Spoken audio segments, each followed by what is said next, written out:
Hey, how are you? We are sitting here with Mr. Mike Conway.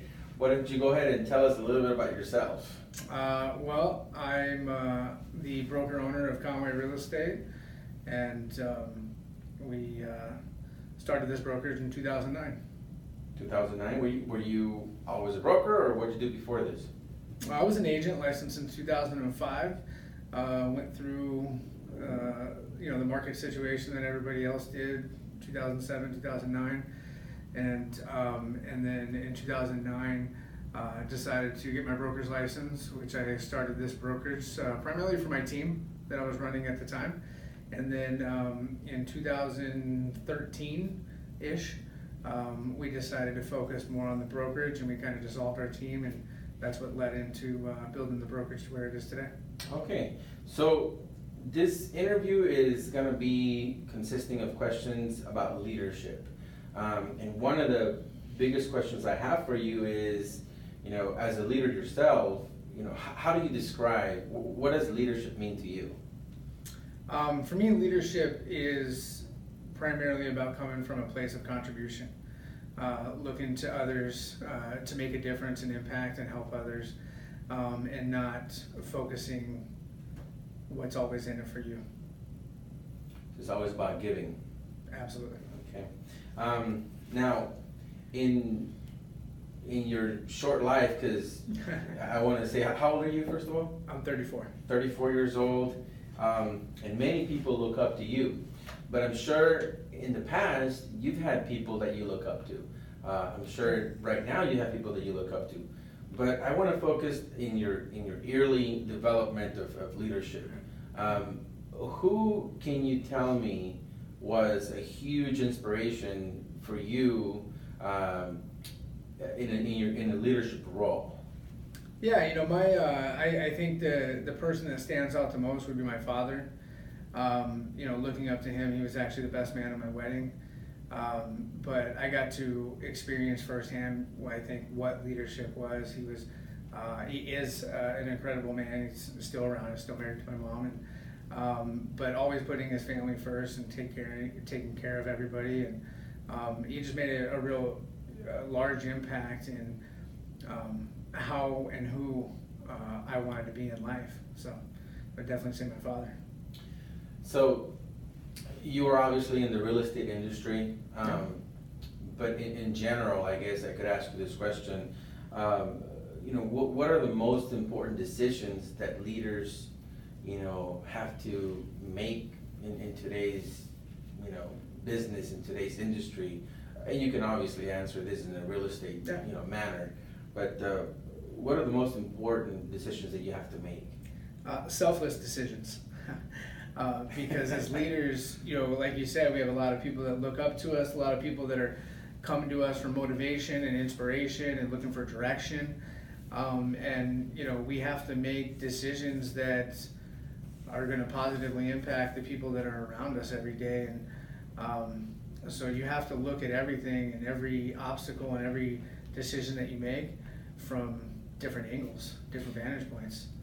And, a lot of people ask, how do leaders stay motivated? How do you as a leader stay motivated, and how do you manage to keep, your agents, your staff, everyone around you motivated? Yeah, for me, that's actually a really easy question because it really comes down to passion. I love watching people succeed.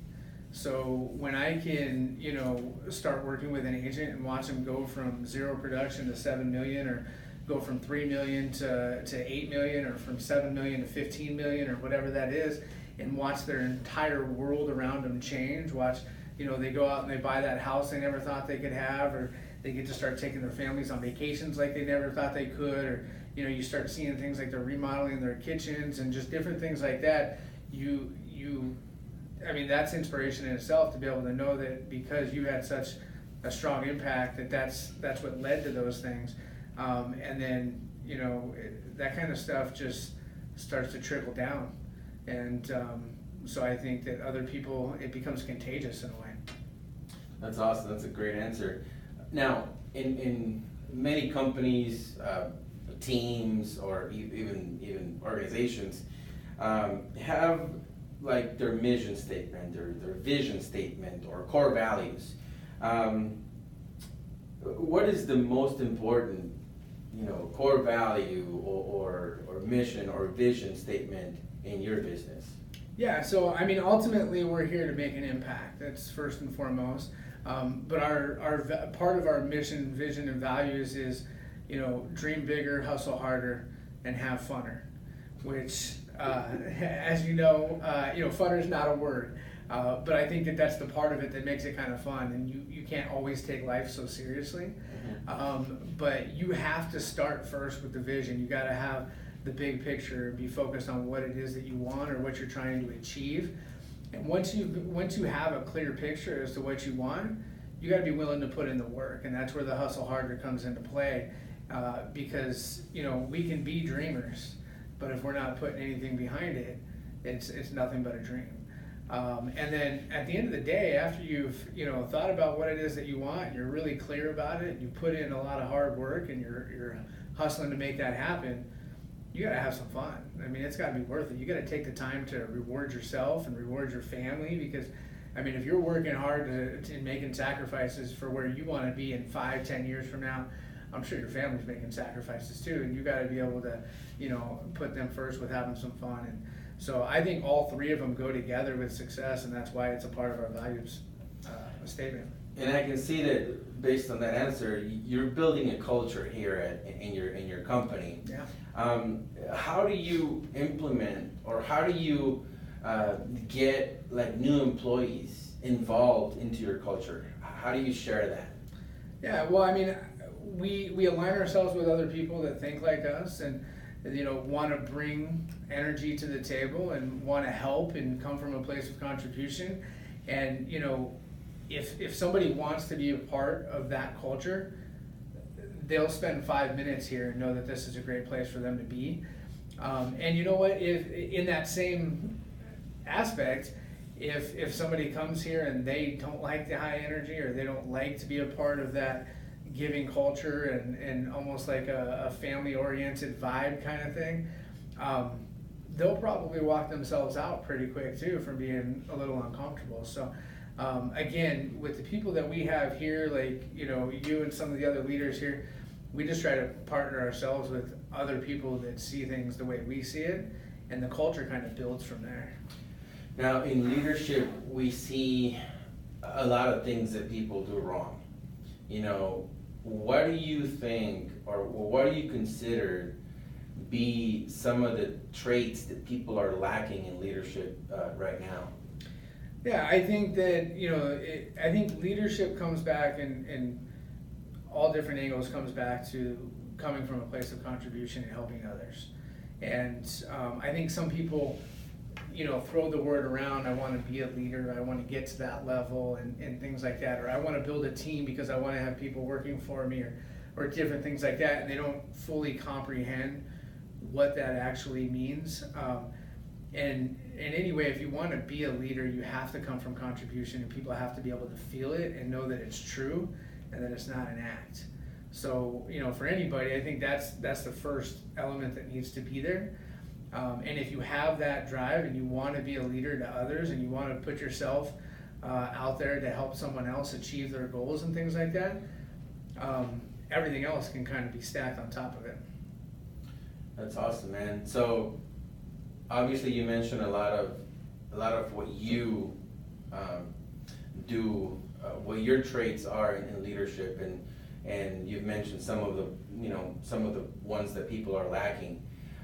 If you were to summarize, all the traits of a leader, in your eyes, what is the one most important leadership trait that you would want me to know about? I would probably say integrity. You have to have integrity in what you're doing, and without it, I just don't think leadership even exists, to be perfectly honest. And you got to be willing to do what's right, and do what's right all the time, not just when it makes sense. Now, I can see by the quote behind you there, Tony Robbins is a huge mentor for many people. Yeah. In leadership, do you recommend that we have a mentor, and do you have a mentor that you look up to right now? I think you always need to have somebody to look up to. I think there's always, no matter where you are, there's always somebody that's doing it better or somebody that's doing it at a higher level. And you need to have that sense of motivation. I have had lots of mentors in my career, and have tons of people that I look up to today.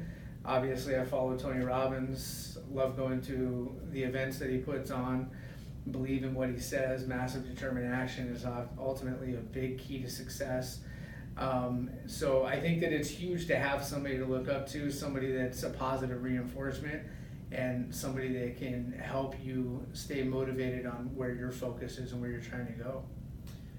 I'll end with this final question, and this is something that I would love to find out from you.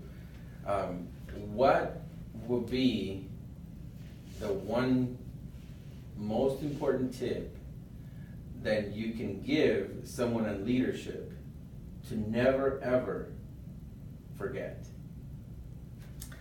Yeah, that's to stay humble. You know, I mean, it's easy for us to get caught up in the day-to-day of everything, especially when others are starting to look at us as leaders. And I mean, here's the truth: when I started this brokerage, I didn't start it going, someday I want to be looked at as a leader or viewed as a leader. I want to have, you know, that's not how this became. But I was very passionate about helping people and wanting to make an impact.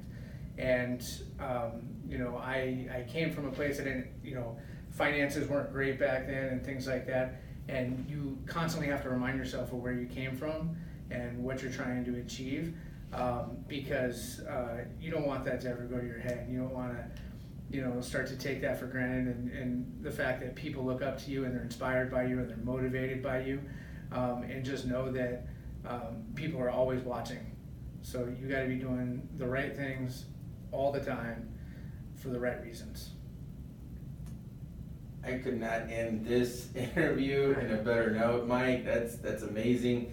I want to thank you so much for taking this time of your busy day, man. I know that I'm going to enjoy watching this video over and over again, and I know some of the people that will watch it are going to truly enjoy it and see the kind of heart and passion that you have here at Conway. And that's one of the reasons I'm here, man, because I really look up to you.